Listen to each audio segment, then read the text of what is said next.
Então, muito boa noite. O meu nome é Ana Moreira e eu sou médica. Tenho-me vindo a dedicar há algum tempo à área das palestras, na área da saúde e do bem-estar, e hoje vimos falar do sono. O sono é uma parte integrante do ser humano, é uma parte integrante da nossa vida fisiologicamente falando. Nós, quando nascemos, passamos mais de metade, quase 3/4 da nossa vida a dormir, e à medida que o tempo vai avançando, vamos diminuindo o número de horas que temos, e ao longo da vida vamos tendo alguns afazeres e algumas preocupações que nos vão tirando então a qualidade do sono. É extremamente importante para a nossa saúde física, emocional e mental o sono e a qualidade do sono, mais do que a quantidade. Existem algumas teorias e alguns estudos que indicam que nós podemos dormir só 4 horas por noite. A maioria dos seres humanos dormem entre 7 a 8 horas, já vamos explicar isso um pouquinho melhor. Então, vamos ver se eu consigo meter aqui a...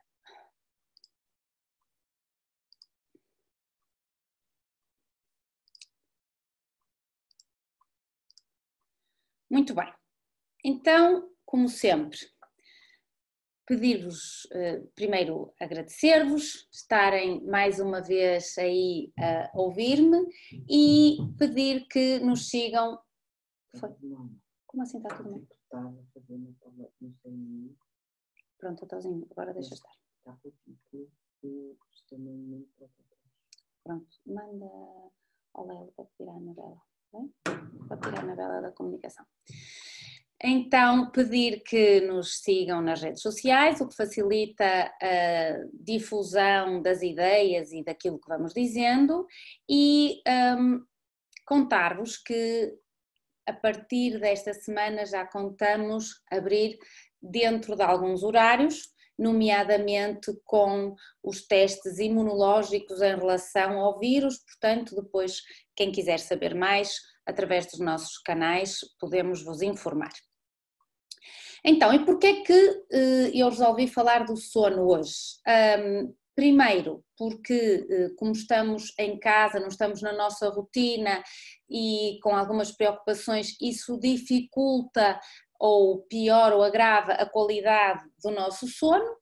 E também porque a incidência de distúrbios do sono é muito grande, chega a ser de 25% dos adultos, o que, quando estamos a falar na população mais idosa, pode chegar até aos 65%, 80%.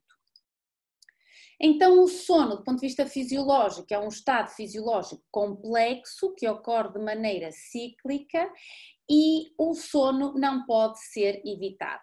Como sabem, se nós, em tempo de guerra, uma das técnicas era a privação do sono para fazer com que os soldados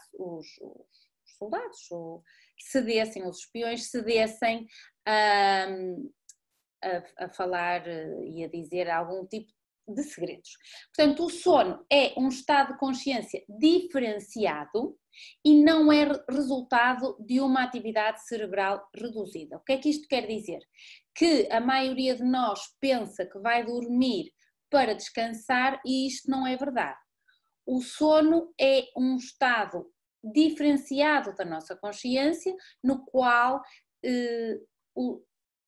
o qual é aproveitado pelo corpo para suprir a maioria das funções, nomeadamente hormonais. Portanto, do ponto de vista biológico, o sono consolida a memória, ajuda e permite a visão binocular, ajuda na termorregulação, nós temos alterações da temperatura corporal durante o sono, conserva e restaura a nossa energia e permite a restauração do metabolismo energético cerebral. Então, como eu já disse, o sono não é para descansar, mas o sono o nosso corpo trabalha muito mais durante o sono do que na vigília, principalmente o fígado. Também dizer-vos na brincadeira que a cama é o sítio mais perigoso que há, porque 90% dos indivíduos morrem na cama e, portanto, significa que nós temos que ter muito cuidado com quem vamos para a cama, porque lembrem-se que podem sempre morrer na cama.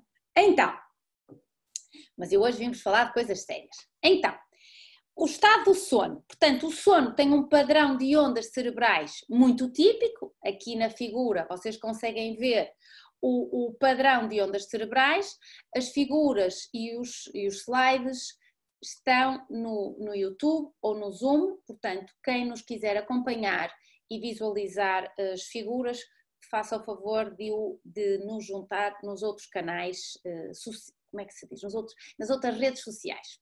Então, o sono tem um padrão de ondas cerebrais muito típico, portanto, diferente do padrão da vigília, ou seja, quando eu faço um exame, analiso as minhas ondas cerebrais, quando eu estou acordada eu tenho um ritmo alfa e depois à medida que eu vou entrando nos outros estádios do sono, as minhas ondas cerebrais vão-se alterando.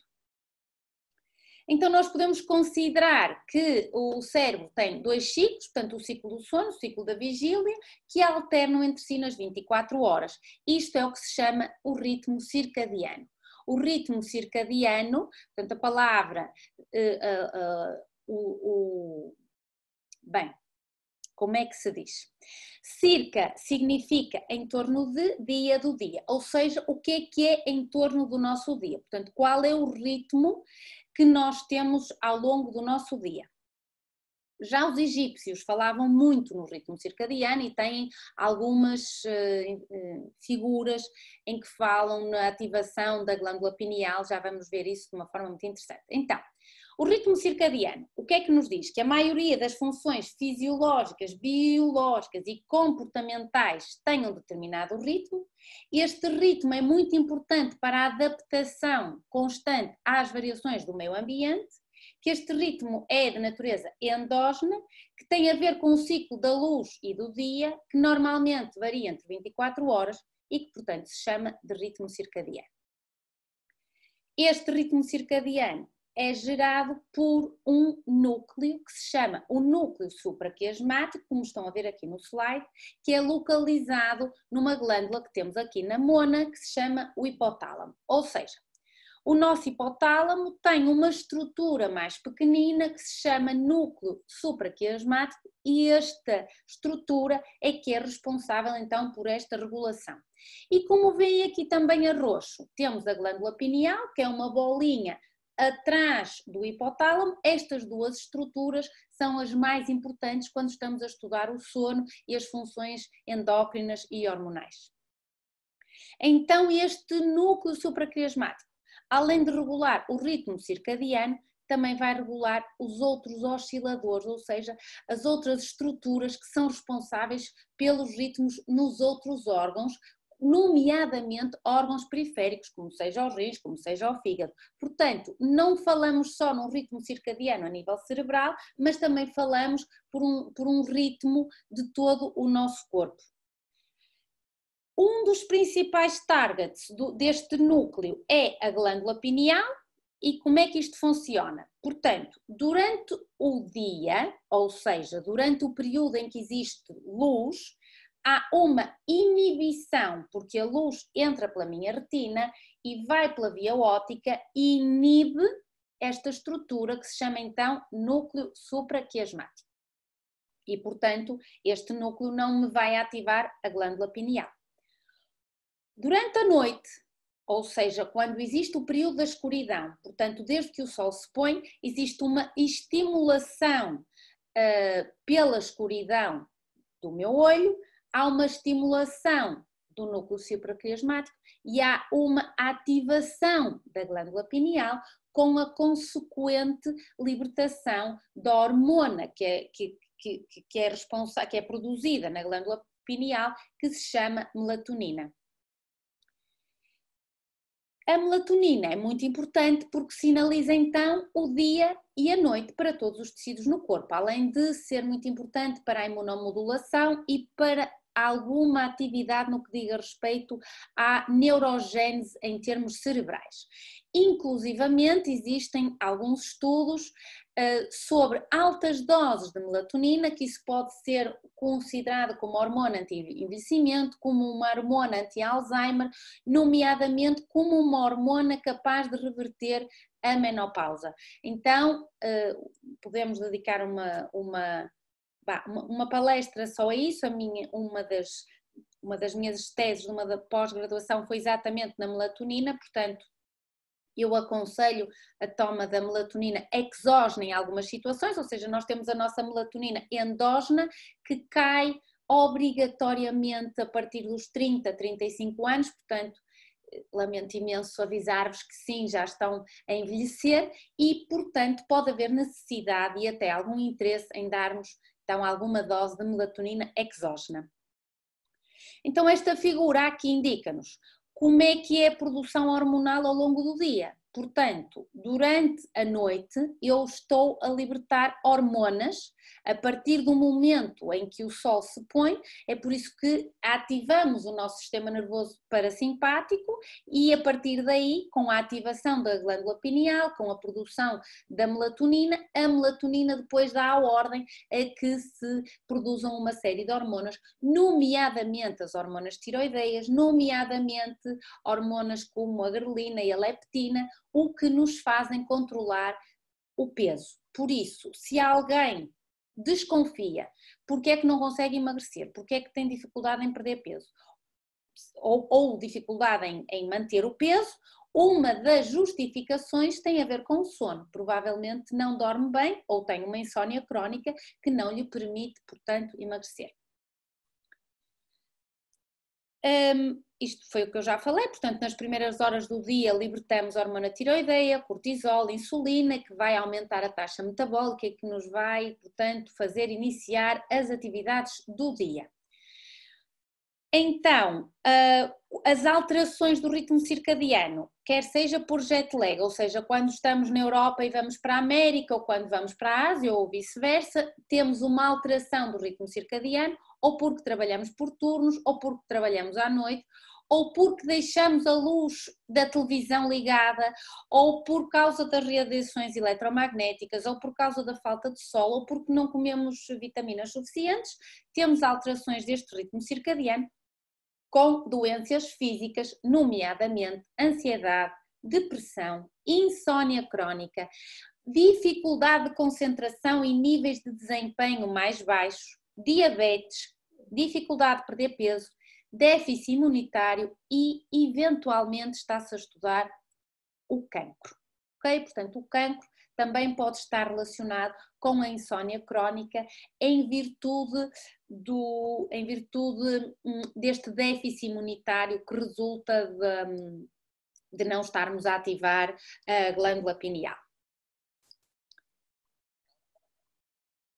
Isto já falamos, portanto isto é um slide que foi feito pelo meu querido filho António, que está muito bonito, portanto vejam bem aqui uma menina a apanhar sol, portanto a glândula pineal, quando eu tenho sol, eu vou ativar toda aquela estrutura que me ativa o hipotálamo e que me inibe a glândula pineal. Quando eu tenho a noite, eu vou então acordar esta glândula pineal, vou produzir melatonina, vejam aqui que bonita a estrutura química da melatonina, o que me vai melhorar os padrões do sono. Muito bem. Só um apontamento muito importante em relação a uma coisa que se chama a calcificação da glândula pineal, está estudado, vou-vos colocar aqui um artigo que mostra com a idade a calcificação da glândula pineal, também já em pessoas jovens estamos a ter calcificação da glândula pineal, crê-se que por uso de produtos com flúor. Então, por favor, tenham cuidado em evitar todos os produtos que tenham flúor, porque dá calcificação da glândula pineal. A glândula pineal é uma estrutura muito importante, como aqui um maestro desta linha psiconeuroimunoendócrino-cardiologia. Portanto, ela liga o sistema endócrino com o sistema nervoso e é importantíssima que a tenhamos então em condição. Já os egípcios, há 3000 anos antes de Cristo, falavam na glândula pineal, não lhe chamavam glândula pineal, obviamente. Vejam esta figura que mostra o desenho, aquilo que nós chamamos o olho de Horus, que na realidade, se vocês virem um corte anatómico do cérebro, mostra ali aquele pontinho que corresponde ao tálamo, abaixo a pituitária e depois por trás a glândula pineal. Então é muito interessante que talvez este desenho deles, que nós entendemos como um olho, literalmente seja um desenho do cérebro, uma disseção anatómica. Já Descartes falava que a glândula pineal possa ser o pouso ou o sítio onde se conecta a nossa alma no corpo, esta estrutura que fica, portanto, no meio do nosso cérebro. Também a glândula pineal é o ponto, o órgão associado a um chakra. Os chakras são centros, vórtices de energia. O sexto chakra, que tem uma correspondência do ponto de vista exterior no meio das sobrancelhas e que dentro então se conecta com a glândula pineal. Este chakra é muito estudado no sentido em que nos permite alguns fenómenos parapsíquicos. Quais são os métodos e os meios que nós temos para ativar a glândula pineal? Portanto, termos cuidado em descalcificar o fluoreto, técnicas como a meditação, técnicas como a yoga, técnicas como os exercícios bioenergéticos em relação à ativação do sexto chakra, há alguns alimentos que nos permitem a melhoria da glândula pineal, como por exemplo o cacau, como por exemplo o óleo de coco, o vinagre de maçã que tem ácido málico e permite alguma desintoxicação da glândula pineal, os germinados da alfalfa, os brotos, os germinados que têm 300 vezes mais minerais do que se for a semente em cru, digamos assim, a beterraba e alimentos ricos em iodo, como por exemplo a banana, os espinafres, os brócolos, o feijão verde, as algas marinhas. Muito, muito importante as algas marinhas. Tenham cuidado, comprem algas marinhas e utilizem-nas na nossa cozinha. Não temos culturalmente um hábito de usar as algas marinhas, mas elas são importantíssimas, nomeadamente em relação ao iodo e em relação à glândula pineal. E em relação à tiroide, obviamente. Uma técnica espetacular que se chama sun gazing ou helioterapia, que consiste em olhar para o sol uns minutos antes do nascer do sol e uns minutos antes do pôr do sol. Isto porque nós temos alguma dificuldade em olhar para o sol, obviamente, durante o dia, pelo pico do sol, e, portanto, a helioterapia preconiza que podemos olhar 1 a 2 minutos, ir aumentando 1 minuto até 15 minutos, é uma técnica, e com isto vamos ativar a nossa glândula pineal. Muito interessante, então, vejam esta figura egípcia que compreendemos agora que talvez seja alguma forma de helioterapia.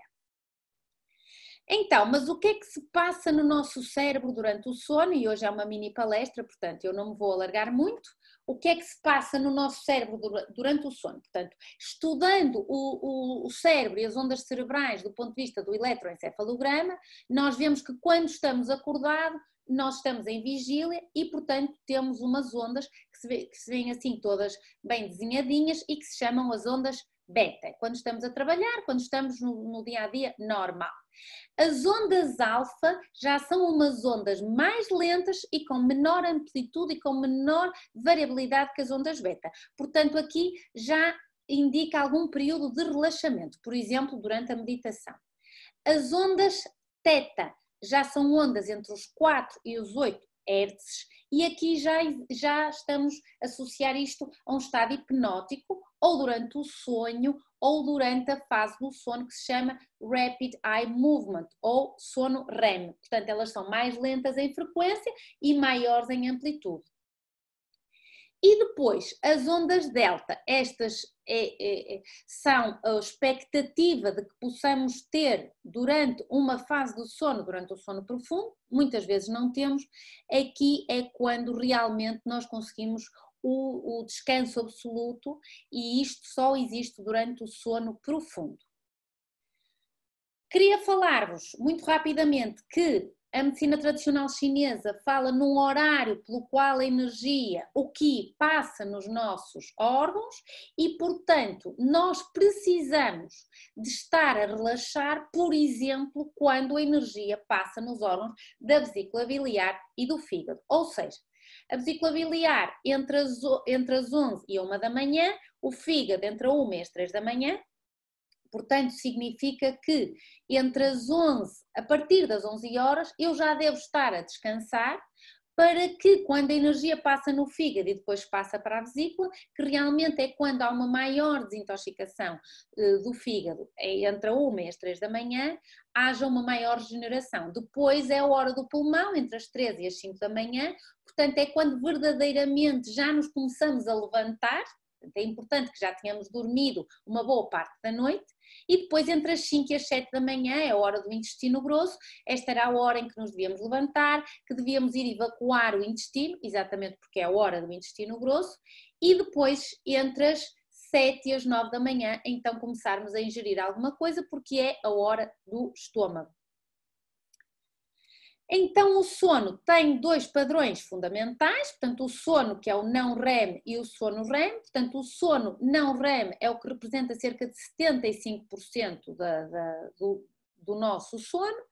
Este sono não REM tem o estadio 1, que é o estadio em que nós adormecemos, o estadio 2, que é quando entramos num sono mais profundo, que já ficamos menos cientes daquilo que nos está a acontecer à nossa volta, a temperatura do corpo já diminui um pouquinho, e isto demora mais ou menos uns 20 minutos e vai-se repetindo durante a noite. E o estadio 3, que é o estadio do sono profundo, é que os músculos já descontraem, diminui a tensão arterial e baixa a nossa frequência respiratória.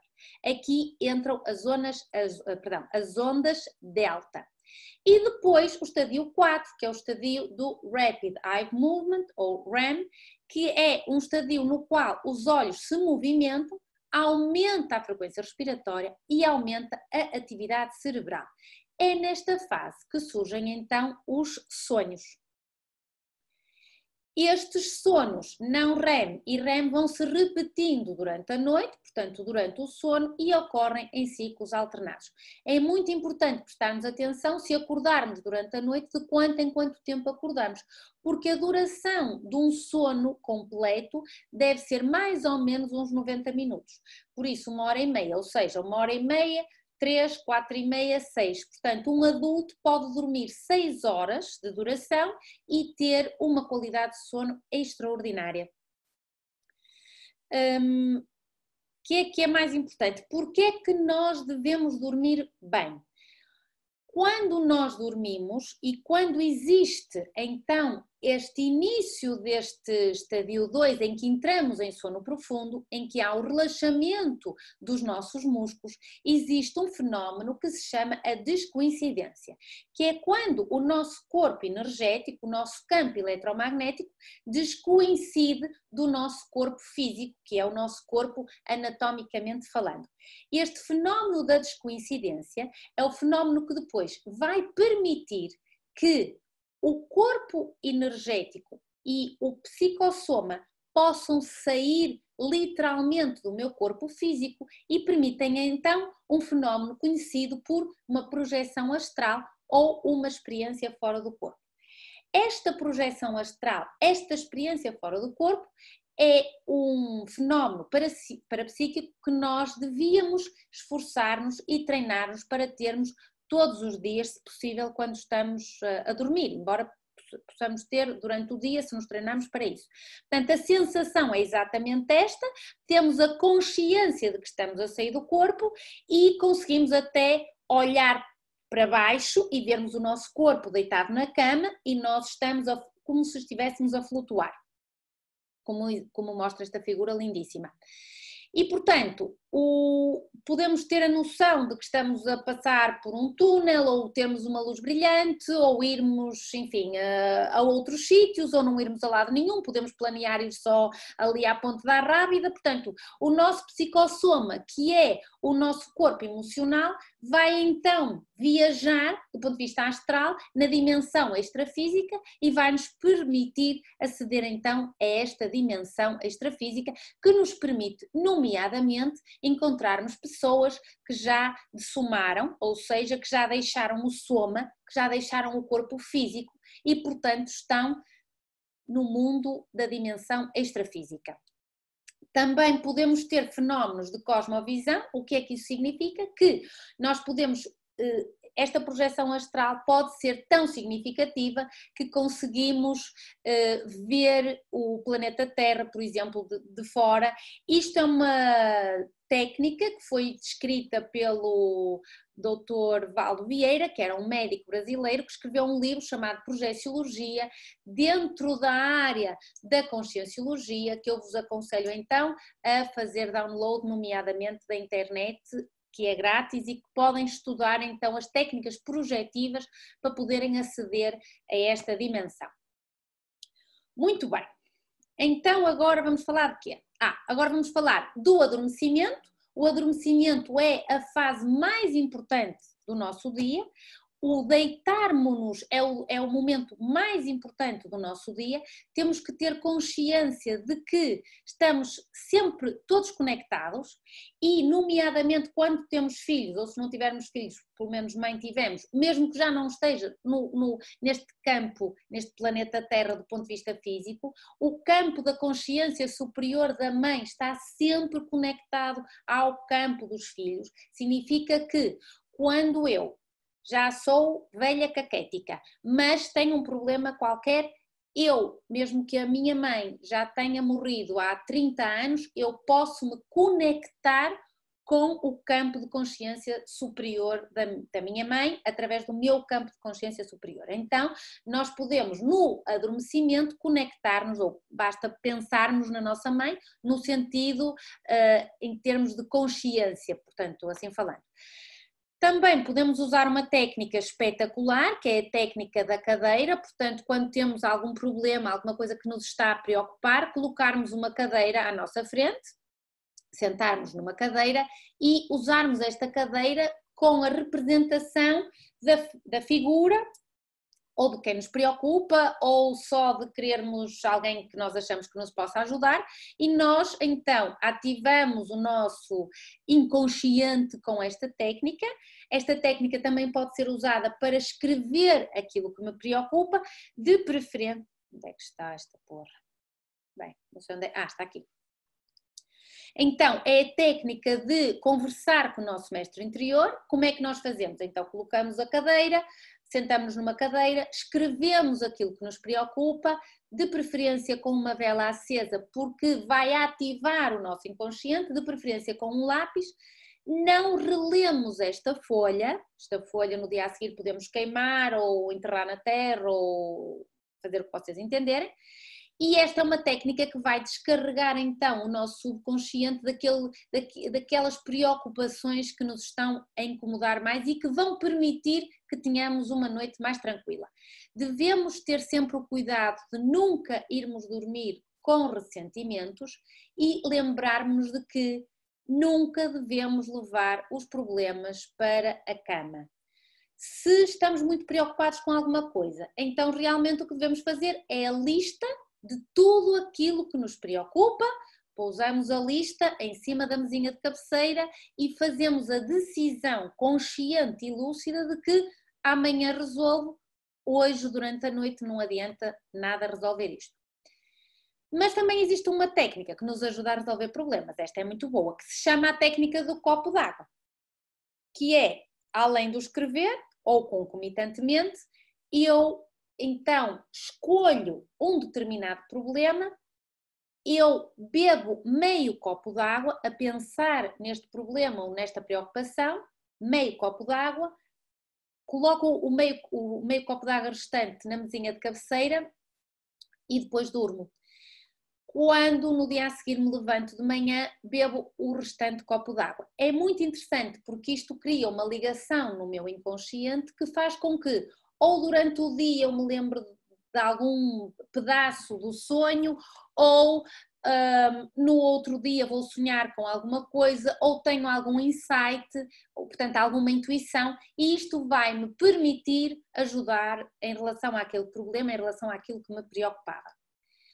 Uma técnica também fantástica é a técnica da recapitulação do dia, ou seja, quando eu me deito, eu devia fazer um esforço para recapitular o dia ao contrário, desde que eu me estou a deitar para trás.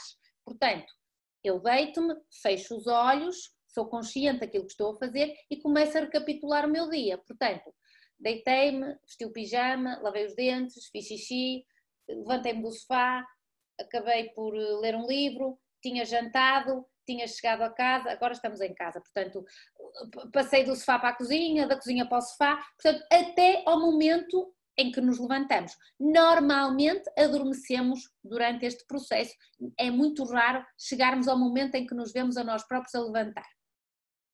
A outra coisa fantástica e maravilhosa que devíamos fazer ao deitar é a técnica da gratidão. Pelo menos agradecer 4 vezes por algo ou alguma coisa que aconteceu naquele meu dia ou alguém. 4 vezes e ter a consciência desta técnica da gratidão que é maravilhosa. E então, porque é que tudo isto que vos estou a tentar mostrar é para dormirmos melhor e para evitar que acordemos cansados. A maioria da população adulta, uma das queixas que tem é que acorda cansado. Podemos acordar cansados porque vamos deitar-nos com preocupações e, portanto, não estamos a descansar como deveríamos. Uma outra técnica é porque comemos demasiado, uma outra causa porque comemos demasiado à noite. Outro motivo é porque roncamos ou alguém ronca ao nosso lado. O ronco é perigoso no sentido da hipóxia cerebral que me causa, desperta-me, mas se eu tomo algum medicamento, nomeadamente medicamentos indutores do sono, pode não me despertar, daí ser algo perigoso. A roncopatia é uma doença, é uma doença porque não deixa dormir quem está à beira, mas também porque aquela pessoa que ronca não dorme bem, não tem um sono tranquilo. É uma técnica muito fácil de resolver com terapia neural, por exemplo, que é uma técnica na qual nós injetamos uma substância que se chama procaína em alguns pontos da acupuntura e que resulta lindamente. Outra coisa que faz com que acordemos cansados chama-se insónia, que é o facto de nós não conseguirmos dormir durante a noite ou acordarmos várias vezes durante a noite. A insónia ativa o nosso sistema nervoso simpático, aumenta marcadores inflamatórios, portanto vai fazer com que tenhamos dores generalizadas, dores articulares, dores musculares e aumenta umas hormonas que são aquelas que depois não nos vão permitir emagrecer ou manter o sono. Também ter o cuidado de que alguns medicamentos dão como efeito lateral a insónia, nomeadamente a pílula. Portanto, tenham cuidado, se por acaso tomam a pílula, não estão a conseguir dormir bem, uma das opções é terem crianças e deixam de tomar a pílula, mas passam a dormir bem. Depois, quando as crianças acordam, deixam de dormir bem porque os putos não nos deixam dormir. Mas pronto, tem outras vantagens. Então, resumindo, para dormir bem, o que é que nós devemos fazer? Deitar-nos cedo, sem dúvida, depois da minha palestra, bye bye sleep night e até amanhã. Desligarmos então tudo o que seja aparelhagem eletrónica no quarto, os computadores, os telemóveis, a televisão e desligar da tomada, não basta estar naquela coisinha, naquele botãozinho do off. O telemóvel prejudica o sono, já saíram vários estudos sobre isto. Devemos ter o cuidado até de não compartilhar a parede onde se encosta a nossa cama, de não ter a televisão na parede que divide, portanto, a sala e o quarto, por exemplo, porque a televisão só per se emite então esta tensão eletromagnética que nos vai prejudicar e devemos dormir com a cabeceira da cama para o ponto cardial de norte. Devemos então, como eu já disse, desligar a televisão no quarto. Uma das técnicas que é muito usada deverá ser a leitura ao deitar, desligarmos o nosso telemóvel 1 hora antes de dormir, dormirmos sem despertador digital na mesinha de cabeceira. Estes despertadores emitem uma radiação eletromagnética durante toda a noite. O tecido cerebral, o tecido da mona é muito sensível às radiações eletromagnéticas e, por favor, lembrem-se de desligar o router da vossa casa ao deitar, de forma a minimizarmos então o impacto das radiações eletromagnéticas no nosso corpo. Em termos do colchão, devemos utilizar um colchão que tenha qualidade. O colchão deve ser arejado todas as semanas e deve ser virado pelo menos 2 vezes por ano. Devemos dormir em escuridão completa, para então ativarmos a glândula pineal e se iniciar todo o processo hormonal, como eu já expliquei. Devemos ter muito cuidado de não comermos até 2 horas antes de dormir, portanto, se planeiam deitar-se às 11 horas, o máximo que tem que ter acabado a refeição serão às 8h30 da noite. Termos cuidado sem bebidas alcoólicas ao jantar, sem café ao jantar ou a partir das 4 horas da tarde.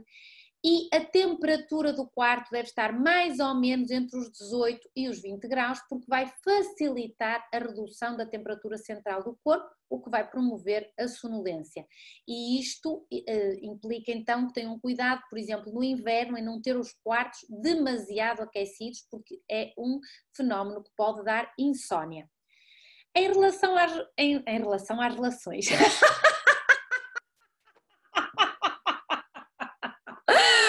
Bom, às vezes saem-me assim estas coisas. Então, em relação ao sono e ao sexo, após o orgasmo é libertada a prolactina. A prolactina é uma hormona responsável pela sensação de relaxamento e de sonolência, o que vai então favorecer a indução do sono, e também se liberta oxitocina, que é a hormona do amor e que, portanto, nos faz ficar motivados para aquela pessoa que supostamente vai dormir ali ao lado, e também diminui, com a relação sexual, com o orgasmo, a libertação de outras hormonas, como por exemplo, diminuímos as hormonas de stress. O exercício físico deve ser diário e o exercício físico deve ser até 4 horas antes de dormir, porque o exercício físico liberta cortisol, que nos faz ficar mais alertas. Portanto, não é bom fazermos exercício físico, por exemplo, às 11 horas da noite, ok? Então, devemos fazer exercício físico até às 6, 7 horas da noite, para que possamos ter uma noite mais tranquila. E devemos apanhar sol diariamente, mesmo nesta época em que estamos fechados em casa. Ponham-se na varanda. Olhem, este jovem, não se vê as frentes, portanto não podemos regalar as vistas, mas pronto. Mas ponham-se na varanda, apanhar um bocadinho de sol. Lembrem-se que temos que estar com 60% do corpo exposto ao sol para produzirmos vitamina D, e o que nos também vai melhorar todo o eixo neuroendócrino em relação à produção da melatonina. Devemos então dormir bem, em quantidade suficiente. Devemos fazer uma respiração consciente antes de dormir, uns 5 minutinhos. Sentam-se na borda da cama, pés no chão. Se forem pequeninos, sentem-se numa cadeira de forma a que tenham os pés no chão. Ponham as mãos nos joelhos viradas com as palmas para cima e respirem. Inspirem e expirem. 4, 5 minutos vai permitir que se ative a regulação entre o sistema nervoso simpático e parasimpático. Entra ativo o sistema nervoso parasimpático e faz-nos dormir melhor. Então, dormirmos entre 6 a 8 horas, já vamos falar um bocadinho das crianças. Lembrar que as crianças devem dormir entre 8 a 12 horas, com o ritmo circadiano correto e com a posição certa para dormir. Devemos dormir de barriga para cima, de preferência com uma almofada nos joelhos, ou então devemos dormir de lado, também com uma almofada nos nossos joelhos. Já falamos disto, a atividade sexual satisfatória. Eu pus isto aqui para relembrar que nunca fizemos tão pouco sexo como aquilo que está a ser estudado hoje em dia. Saiu um estudo em 2019 que mostra que, independentemente do estado civil e da idade, o ser humano está com relações sexuais cada vez menos frequentes, 25% da população americana diz não ter relações sexuais há um ano, tenho a certeza que não acontecia isto em Portugal, mas aparentemente a coisa está negra, portanto, meus amigos, estamos em melhor forma física e mental quando fazemos sexo mais frequentemente, além de que 3 orgasmos semanais permitem uma taxa de mortalidade e de morbilidade inferior, portanto com um menor risco relativo de mortalidade. Então, se estão preocupados em relação ao vírus, já sabem o que é que têm que fazer.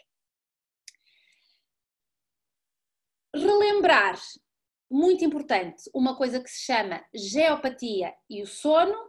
Pouco se fala sobre isto. O que é a geopatia? A geopatia é uma alteração do campo eletromagnético terrestre. Nós temos o campo eletromagnético terrestre, tem as linhas de Hartmann e as linhas de Curry, que não são coincidentes com as linhas da latitude e de longitude, e quando há o cruzamento destas linhas, se por acaso a nossa cama calha em cima do cruzamento destas linhas, nós temos então uma alteração do nosso organismo que se chama uma geopatia. Portanto, geo vem de terra e patos, como sabem, quer dizer doença ou sofrimento. Então, quando dizemos que um indivíduo está sob a influência de uma geopatia, significa que o seu organismo tem um desequilíbrio pela sobrecarga eletromagnética. E como é que vocês conseguem ver isso? Por exemplo, quando dormem melhor quando vão para um hotel, ou quando dormem melhor em casa de um amigo. Então, aí pode ser o caso de fazerem um estudo à vossa casa e verificarem se a vossa cama está ou não numa destas linhas chamadas os pontos de geopatia.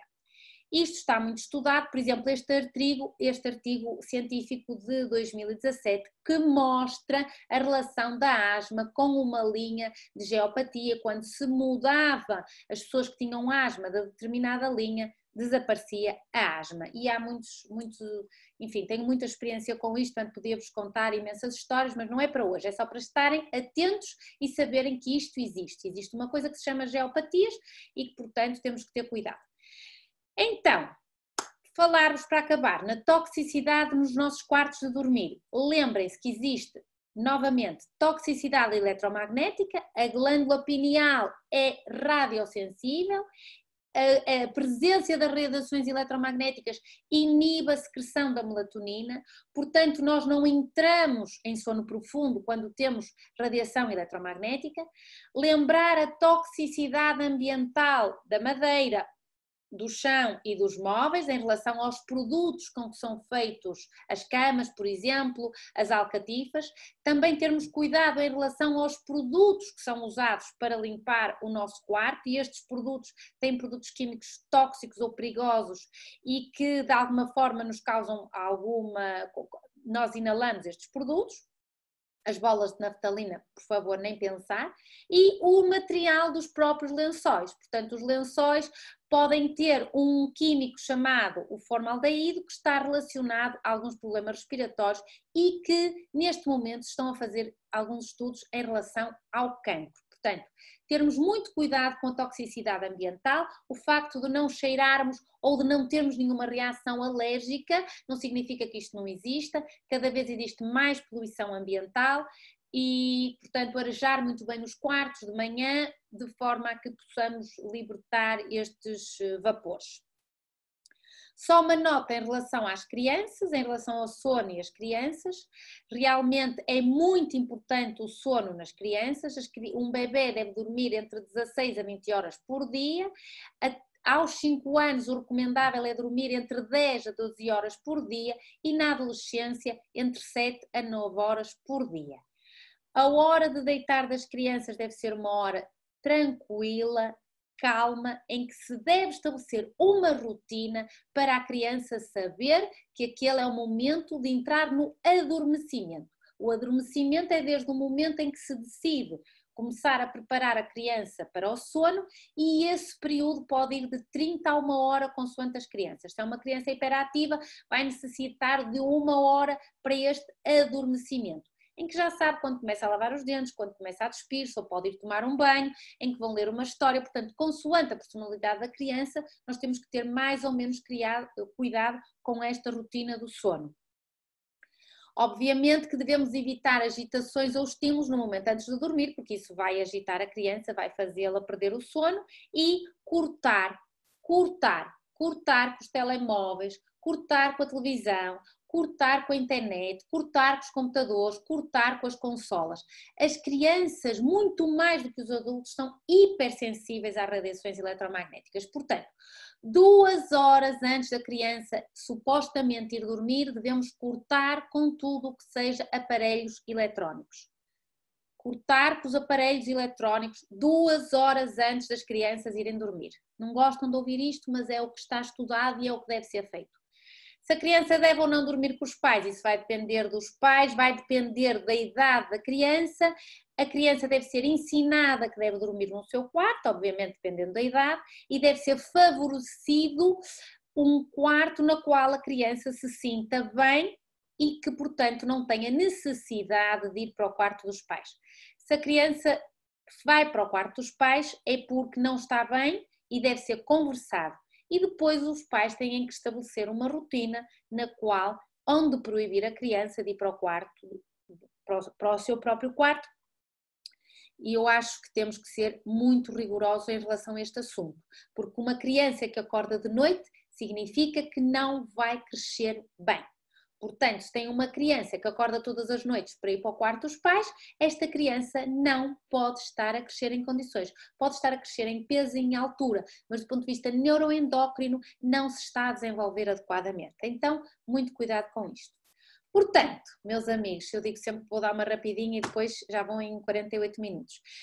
Portanto, meus amigos, falar-vos de sono em tempo de pandemia, o nosso acordar deve ser sem despertador, deve ser um acordar automático. Quando eu acordo, devo ser consciente de que regresso ao meu corpo físico. Portanto, a primeira sensação que vocês têm quando estão a acordar, vocês devem se programar para pensarem assim: ok, já voltei então ao meu corpo físico, porque já fiz a minha projeção astral, muitos sonhos são confundidos. Portanto, desculpem, muitas projeções astrais são confundidas com sonhos e o nosso cérebro faz ali uma mistura para nos enganar um bocadinho, por isso devem ler sobre o assunto. Então, quando acordam e fazem um acordar consciente, sem despertador, sem se mexerem, tenham a lucidez de pensar que já regressam então ao vosso corpo físico, estarem agradecidos, gratos por outro dia em que vão ter uma oportunidade de ser melhores do que o dia anterior, assim que tocam com os pés do chão, sejam conscientes desta gratidão de quem colheu o algodão para vos fazer os lençóis, de quem tratou da madeira para vos fazer a cama, de quem vos fez a cama, de quem vos fez a casa. Então habituarmos a ser gratos por tudo e por nada. Espreguiçarmos-nos é uma boa técnica porque de facto faz libertar os nossos nádis, que são uns tubinhos que nós temos e que têm a ver com a rede etérica, e este espreguiçar vai nos dar então uma libertação do nosso campo etérico, estarmos felizes quando vamos iniciar as nossas atividades. Uma técnica que não tem nada a ver com o sono, que é rasparmos a nossa língua com uma colher.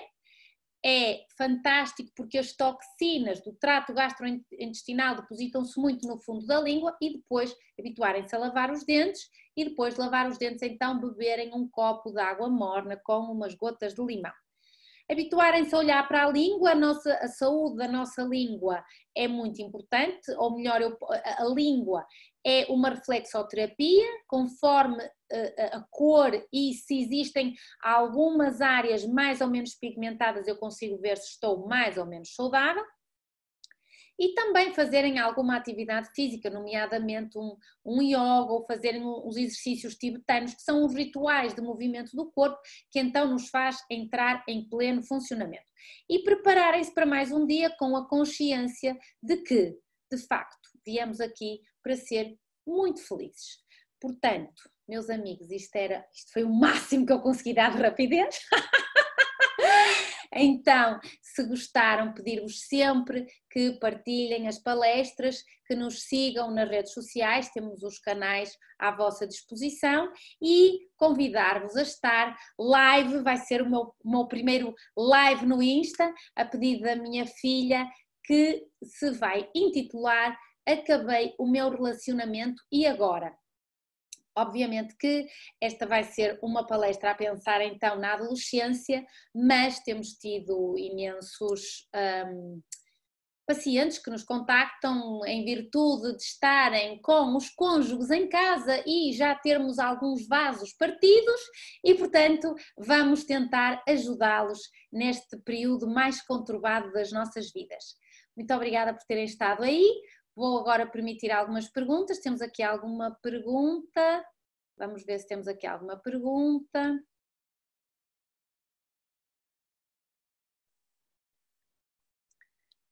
Não temos nenhuma pergunta, porque significa que eu sou, como sempre, magnífica.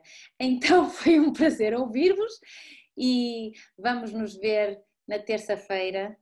E terça-feira no Instagram, quarta-feira vamos dar uma palestra no YouTube e no Facebook e depois sexta-feira vamos ter então a nossa palestra semanal.